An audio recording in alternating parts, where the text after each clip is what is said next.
হাসপাতালে মহিলা চিকিৎসককে খুন, ধর্ষণ, রাজ্য জুড়ে এই নিয়ে শোরগোল।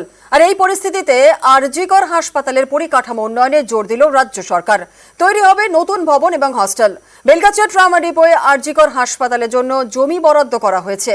আরজিকর কর্তৃপক্ষের আশা, নতুন বিল্ডিং তৈরি হলে মূল বিল্ডিং এর ওপর চাপ কমবে। সেক্ষেত্রে নিরাপত্তা আরও আঁটোসাঁটো করতে সুবিধা হবে। হাসপাতালের মধ্যে চিকিৎসক ছাত্রীকে খুন, ধর্ষণ, নিরাপত্তার দাবিতে সরব ডাক্তার থেকে ডাক্তারি পড়ুয়ারা। এই পরিস্থিতিতে আরজিকর হাসপাতালের পরিকাঠামো উন্নয়নে জোর দিল রাজ্য সরকার। তৈরি করা হবে নতুন বিল্ডিং। এর জন্য বেলগাছিয়া ট্রাম ডিপো এলাকায় জমি বরাদ্দ করা হয়েছে।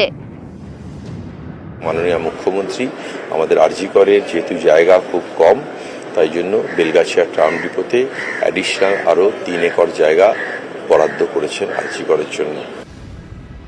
আরজিকর হাসপাতাল থেকে বেলগাছিয়া ট্রাম ডিপোর দূরত্ব 800 মিটার। এই জমিতেই তৈরি হবে আরজিকর হাসপাতালের নতুন বিল্ডিং। জমি সার্ভের কাজ শুরু করে দিয়েছে কেএমডিএ।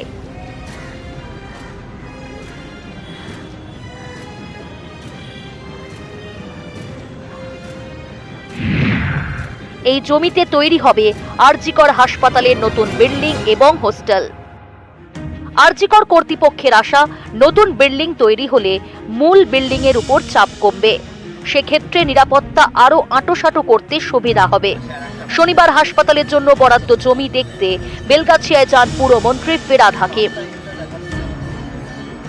এটা অলরেডি হয়ে গেছে, 1 সপ্তাহের মধ্যে আমাদের সার্ভে শেষ হবে, তারপরে ডিপিআর রেডি হবে, তারপর টেন্ডার হয়ে যতটা লাগবে। ওটা একটা হসপিটাল হবে আর হোস্টেলস হবে। ওখানে 3.5 একর নিতে বলেছে। পিডব্লিউডি নিশ্চয়ই করবে। এতগুলো ডিপার্টমেন্ট, স্পেস কম, তাই এটা অ্যানেক্স বিল্ডিং করার ভাবনা হচ্ছে। 138 বছরের পুরনো হাসপাতাল আরজিকর। সময়ের সঙ্গে হাসপাতালে রোগীর চাপ বেড়েছে, তবে জায়গা সেই অনুপাতে বাড়েনি। এবার বেলগাছিয়ায় আরজিকর হাসপাতালের জন্য জমি বরাদ্দ করেছে রাজ্য সরকার। এতে রোগীর চাপ অনেকটাই সামাল দেওয়া যাবে এবং নিরাপত্তা আরও জোরালো করা যাবে বলে মনে করছে আরজিকর কর্তৃপক্ষ। সার্ভে করার কাজ কিন্তু ইতিমধ্যেই চালানো হচ্ছে। তার পরবর্তী ক্ষেত্রে যে সমস্ত নিয়মকানুন অনুযায়ী টেন্ডার পাসের পরেই কিন্তু কাজ শুরু হবে। নতুন অ্যানেক্স বিল্ডিং তৈরির কাজ ইতিমধ্যেই খুব শীঘ্রই কিন্তু শুরু হবে, এমনটাই স্পষ্ট করা হচ্ছে। ক্যামেরায় অর্চন গোস্বামীর সঙ্গে অনুপ চক্রবর্তী, নিউজ 18 বাংলা, কলকাতা।